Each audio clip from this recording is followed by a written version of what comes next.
Muito se fala em livre-arbítrio, né? Se você for observar, é um tema recorrente, é um tema importante. É um tema que, com o passar do tempo, foi se tornando necessidade. E, na época que nós vivemos, com tantas oportunidades, isso cresce. É claro que muitas pessoas não chegam a usar a palavra livre-arbítrio. Muitas pessoas não pensam tanto no livre-arbítrio. Ocasionalmente, quando são questionadas, elas dizem, elas falam da importância de ter, não ter, e, em geral, se expressam errado. Porque a noção de livre-arbítrio, ela vem crescendo no Ocidente de uma maneira equivocada, de uma maneira mal interpretada. Por algum tempo, ter livre-arbítrio era escolher a sua profissão. Escolher o que você ia fazer da vida. O que você ia ser quando crescer. Porque, em geral, você nascia numa família e você herdava a profissão do pai. E o homem tinha profissão, a mulher não. Embora a mulher herdasse também, né, as prendas domésticas da mãe.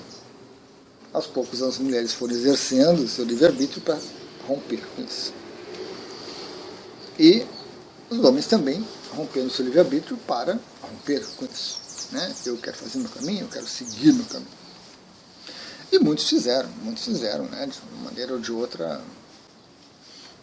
E com o passar do tempo isso se tornou cada vez mais disponível. O número de profissões, o número de afazeres aumentou e possibilitou. Um outro grande ponto assim, que alavancou essa questão é o casamento. Né? Eu vou casar por amor, eu vou casar com quem eu quero, com quem eu escolho. Porque antes, um tempo atrás, os casamentos eram arranjados, os casamentos eram de conveniência. Né? Família, política, interesses monetários ou não, envolvia e arranjava-se o casamento. Bom, esses dois movimentos, eles... Terminando, né? Hoje em dia a gente casa com quem a gente quer, na hora que a gente quer, e descasa também na hora que a gente quer, quando a gente quer. Deu nisso, né? Bem, esses dois movimentos, eles trazem esse equívoco do livre-arbítrio. Porque livre-arbítrio não é eu fazer o que eu quero. Livre-arbítrio não é eu fazer o que eu gosto.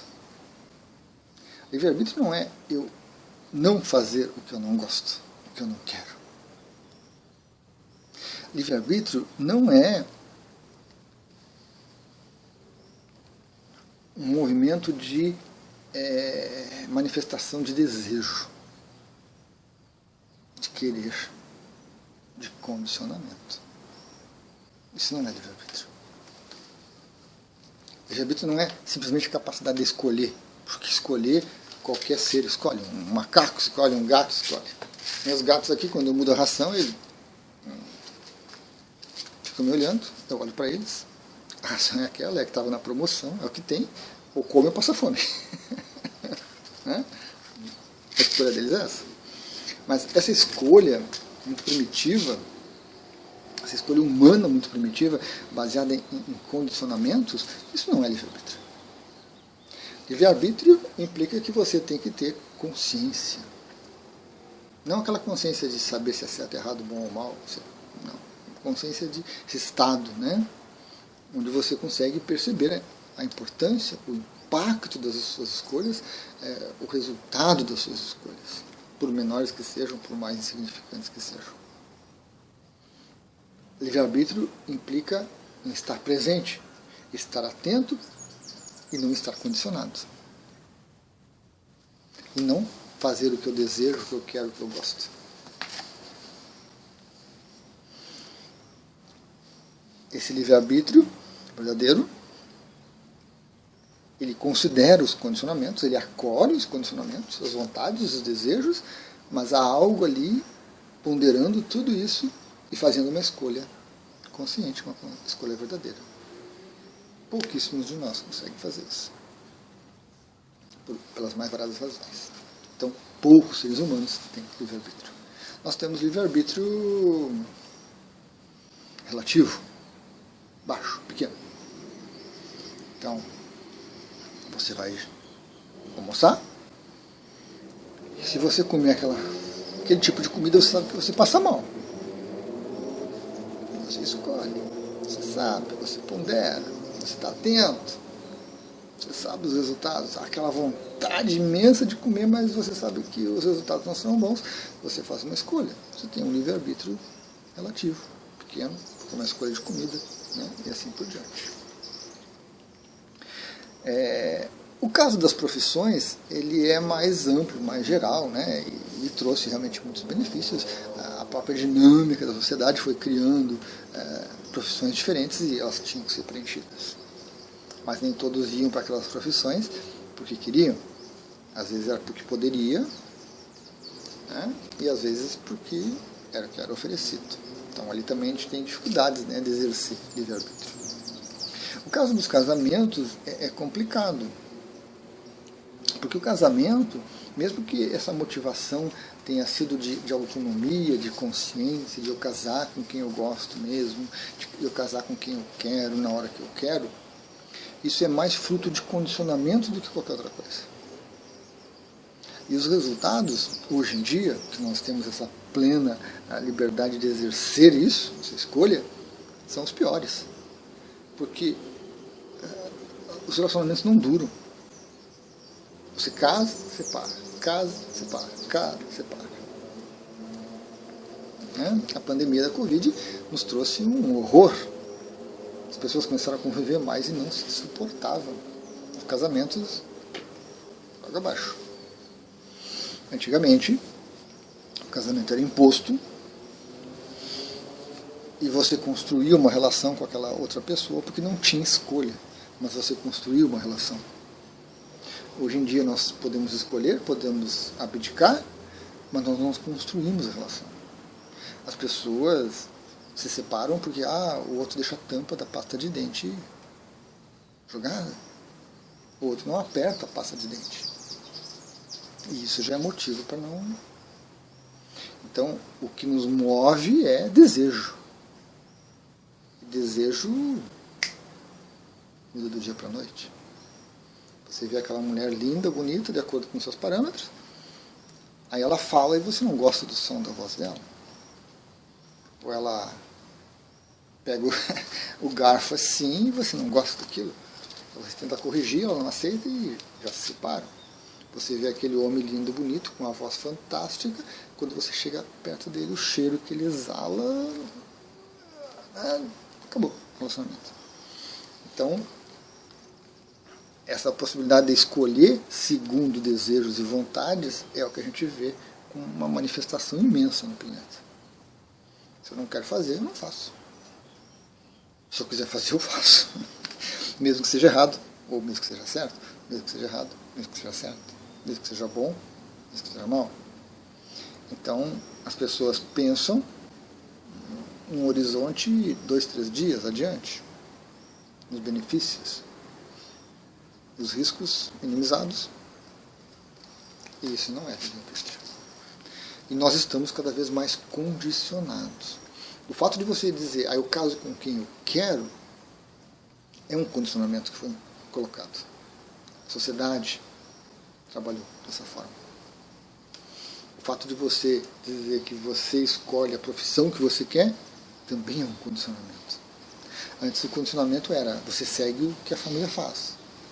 Você segue o que a família escolhe. Agora o condicionamento é que você tem que fazer. Mas fazer tudo isso sem consciência e casa separa, casa separa, casa separa, sem aprender nada, pelo contrário, criando um ranço, criando uma sensação ruim, criando um hábito ruim de não tolerar mais nada, quando dentro de uma relação tudo tem que ser negociado. Esse é um condicionamento que não é imposto, que alguns poucos aprendem a negociar. E aí os relacionamentos não vão para frente, não funcionam, não dão certo, claro que não dão certo. Porque eu tenho que fazer o que eu quero, o que eu gosto. Não posso fazer o que eu não quero. No trabalho, no emprego, a gente até faz o que a gente não quer, né? O chefe manda, você faz. Se você não faz, você perde emprego. Então aí a gente se submete. Mas isso também cria coisas dentro da gente que são difíceis de lidar. Você conviver com pessoas ou não conviver com pessoas cria dificuldades. Eu acho o ensino em casa fantástico. Muitas coisas boas. Mas eu acho fantástico a convivência na escola. Para que você aprenda limites, para que você respeite o outro. Para que você se socialize e não se torne egoísta. Fechado. Achar um equilíbrio entre os dois é ideal. Negociar é ideal, mas não fazer o que eu quero. E aí nós temos essa noção de livre-arbítrio, que é isso, é fazer o que eu quero. Mas o que eu quero? É o que eu gosto, é o que eu aceito, que eu considero bom, que são condicionamentos, que são coisas que a gente vai absorvendo do ambiente, da sociedade, da cultura, sem questionar. São coisas que a gente se acostuma a ver nos filmes, nos livros, e não questiona, vai, né, introjetando aquilo. E aí a gente pensa que livre-arbítrio é isso. Então eu tenho livre-arbítrio quando eu consigo botar os meus desejos em execução, e eles funcionam, e eles me trazem o que eu quero. Quando não, eu não tenho livre-arbítrio. E aí eu fico chateado, eu fico incomodado, eu fico revoltado, porque eu não tenho livre-arbítrio. Porque não me deixam fazer o que eu quero. Mas o que eu quero, eu não sei o que é. Ele é resultado de condicionamentos. De coisas que foram repetidas, até que se tornaram normais e esperadas. E aí nós temos problemas, né? Porque o que nós fazemos são condicionamentos. Nós passamos isso para os nossos filhos vão passar para os filhos deles. Então nós temos aí uma sequência familiar, uma sequência de sociedade, de cultura, onde certas coisas vão sendo passadas inconscientemente, sem questionar. Pouquíssimos questionam e pouquíssimos não fazem. Fazendo. Você vai ser católica porque tua mãe é católica, teu pai é católico, teu avô, tua avó, teu bisavô, tataravô, todos foram, então você vai ser. É quando você rompe com aquilo, você encontra um fluxo de energia imenso, uma resistência imensa, uma dificuldade imensa.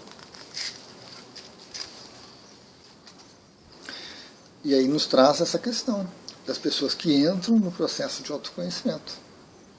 Eu quero me conhecer para ter livre-arbítrio, para poder escolher, para poder fazer o que eu quero. Para poder me iluminar. O que é se iluminar? É o que esse fala, que é o que ele fala. Eu não sei o que é. Então eu continuo condicionado. E é uma das armadilhas, o despertar, você continuar expressando condicionamentos. Você continuar expressando padrões que você já tem, que você já absorveu, ideias que você aceitou.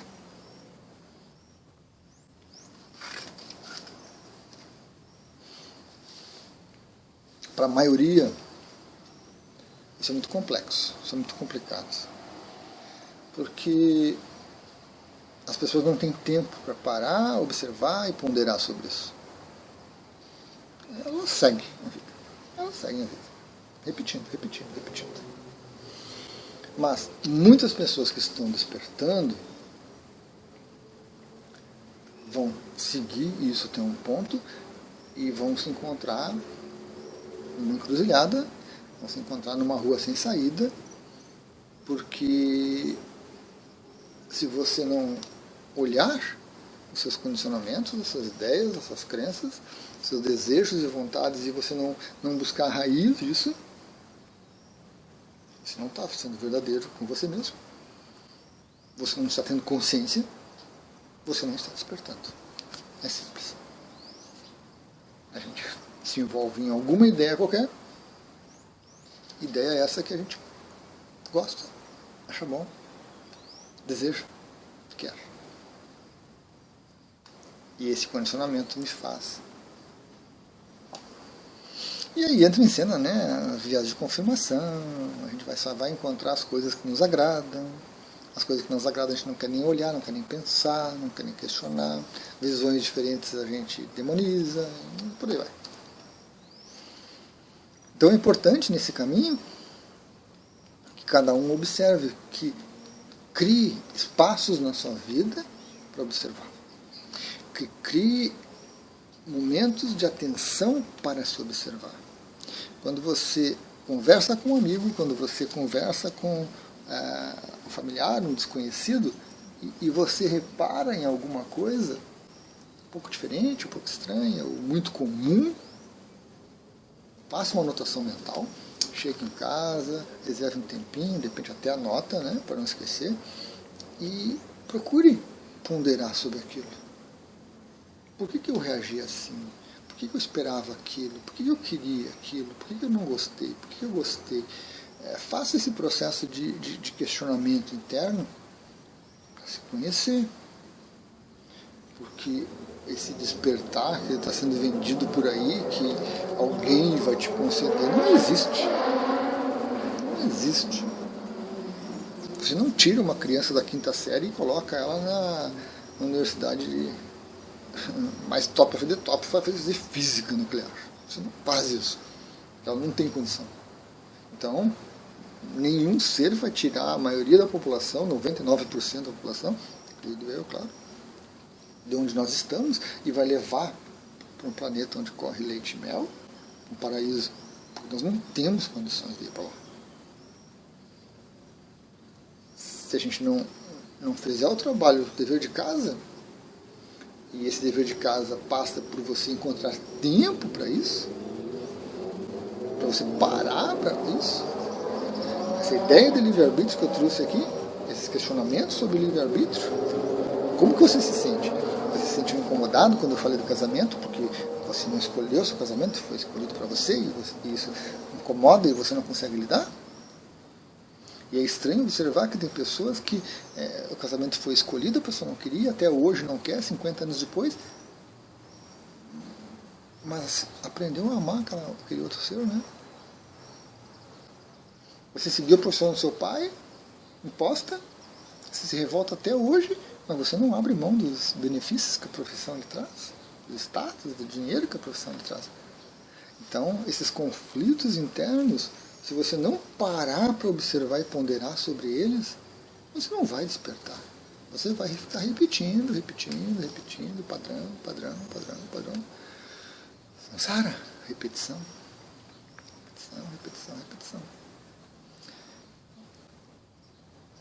E essa questão, as pessoas esquecem muitas vezes, de que tem que reservar um tempinho para isso. Tem que anotar no diário lá para vários aspectos para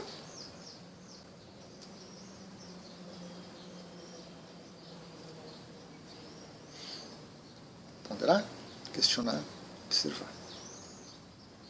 Nem tentar mudar, como eu falo em um vídeo antigo, não tentar mudar, mas questionar, observar, ponderar, questionar. Ser sincero até doer, buscando sempre uma causa, uma raiz dessas coisas todas, para que realmente aí a gente comece a despertar. Porque se não houver isso, nós estamos numa ilusão, como muitos por aí estão, um processo de ilusão muito grande, muito intenso, imaginando que estão despertando. Né? Tem outro vídeo, tem o sonho do despertar. Muito bonito, muito valoroso, muito honrado, mas ainda assim um sonho, ainda assim uma ilusão.